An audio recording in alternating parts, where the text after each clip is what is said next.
I think Delta Airlines is setting a terrible precedent. Stick around and you'll find out why.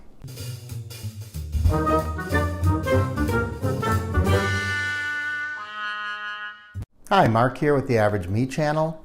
Today we're going to talk about Delta Airlines and what I see as a terrible emerging trend. Now, the reason I call this a precedent and a trend is we know how airlines work, right? One airline tries something, they test the waters, they kind of stick their toe in the pool, and it's not long before the other airlines are following suit. We've seen it with things like baggage, we've seen it with, and I'm talking about baggage fees, we've seen it with the removal of complimentary meals on flights. We've even seen it in some airlines with the free beverage service, right? Where some airlines now are charging, a couple of dollars for that little puny glass of Coke. So what is Delta Airlines doing that I'm referring to? Well, let's back up and talk about how the airlines work. First of all, I'm talking about baggage, by the way.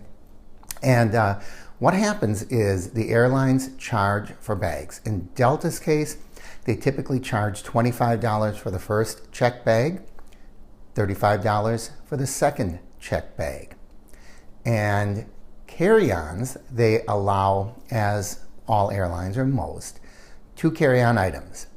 One rollaboard or a rollaboard type, which is supposed to be under 22 inches. And the second thing is one personal item, a purse, a personal computer, something along those lines. Well, of course, we know that people push the limits. And I think that's where we have to start. I'll save it for another video. But if the airlines would simply enforce those rules, we would all be better off. But what is happening? People push. People don't want to pay for their baggage. So what they do is they bring as much as they possibly can on board. And as a result, particularly when flights are full, they run out of space. So here is what Delta is doing. Delta has started, and I've noticed this in the past 2 months maybe, and that's once they get the premium members boarded, the Sky members, the first class, all of those groups, they start telling people, usually this starts with the second boarding group. They will tell people, if you have a rollaboard bag, your carry-on, that can be checked, we will gate check it for free to your airport, your destination, and you can board now. So if you're group 3, 4, 5, you get to jump on ahead of group 2. So essentially, you're not quite getting on board with the Sky passengers, the premium passengers, or I don't even think you're getting on with group 1, but you are getting on with group 1.5. Now, here's why this is a really terrible precedent. And here's what people are doing. People are now going to say, hey, I can beat the system. So think about, just follow my logic here. So now someone shows up at the gate and they have, a big backpack and a rollerboard, for example. And they announce you can check your bag to your destination for free. And you can get on board now. So this person that was maybe in with group 3, 4, 5, they will go up and they'll get their bag checked for free, and they get in ahead of me. Now, think about this. I am the responsible traveler. I'm the type of traveler that airline should want. I paid, and typically you carry more than one bag. You take more than one bag with you, right?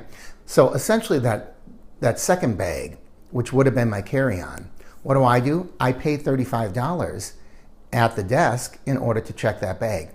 So now, the person that is irresponsible, they get ahead of me and they save 35 bucks. I, or those of you who try to alleviate all that congestion when you're boarding, will say, yeah, I'll pay the $35 to have my rollerboard checked. So I'm being responsible. I paid 35 bucks. I get on after a lot of the early boarders. People aren't irresponsible, or they're playing the system. They save 35 bucks They essentially are getting for free what I had to pay for, and they're getting on the plane ahead of me. Figure out that logic. There's no logic to it. They're beating the system by playing a percentage. Yeah, there's a chance that the plane won't be full and there will be room for their bag. And what have they lost? They still have their bag. They still got on. The only thing they lost is they had to board with group 3 or 4 instead of group 1.5. I think it's a terrible, terrible precedent to set, because what's going to happen, more and more people are going to say, well, I'm not going to check this bag. What I'm going to do is take the chance that they will offer me free gate check, and then I'll get on free anyways. What a lot of people are paying for, a lot of people are paying for early boarding, a lot of people are paying to check the bags. Now, think of the cumulative effect that this may possibly have. It could result in fewer people checking bags because everybody's playing the percentage. Now Delta is checking a lot of those rollerboards at the gate, and they are losing baggage fees. And so what happens? Baggage fees go up, or they start charging us more in other areas. What do you think? Do you think that this is a good idea or this is a bad idea, what Delta is doing? I don't like it. I think it makes me unhappy as a regular user of their services. Now, I know what you're thinking. You're probably thinking, well, Mark, if you're such a regular flyer, and I do, I fly at least 4 flights a week. You're probably wondering, well, how come you're not a silver or gold passenger? Well, because I don't always fly the same airline, and that's a problem. My 4 flights a week are spread out over a lot of different airlines. Right now, I only have 12 segments with Delta, and it's March. So that's what happens. I end up being as regular a customer with Delta as I can. I'm flying with them at least 4 segments a month. So I'm not, until I reach my status, I'm pushed to the back. And so I feel unhappy, I'm grumpy, and I'm using me as an example, but I'm really talking about anybody out there, any of you that are going through this. We're unhappy, we're grumpy, and then there's the people that are trying to be sneaky to beat the system, and they're getting in, they're not paying their baggage fees. Delta is not collecting baggage fees. You can see how this can spiral out of control. And my concern is other airlines are going to pick up on this. So I'd like to hear your comments. As always, I love it when you comment down below, particularly those of you who are regular business travelers. You've probably encountered this. I'd like to hear your thoughts. And as always, I love it when you like my videos and when you subscribe. I'm Mark from the Average Me channel.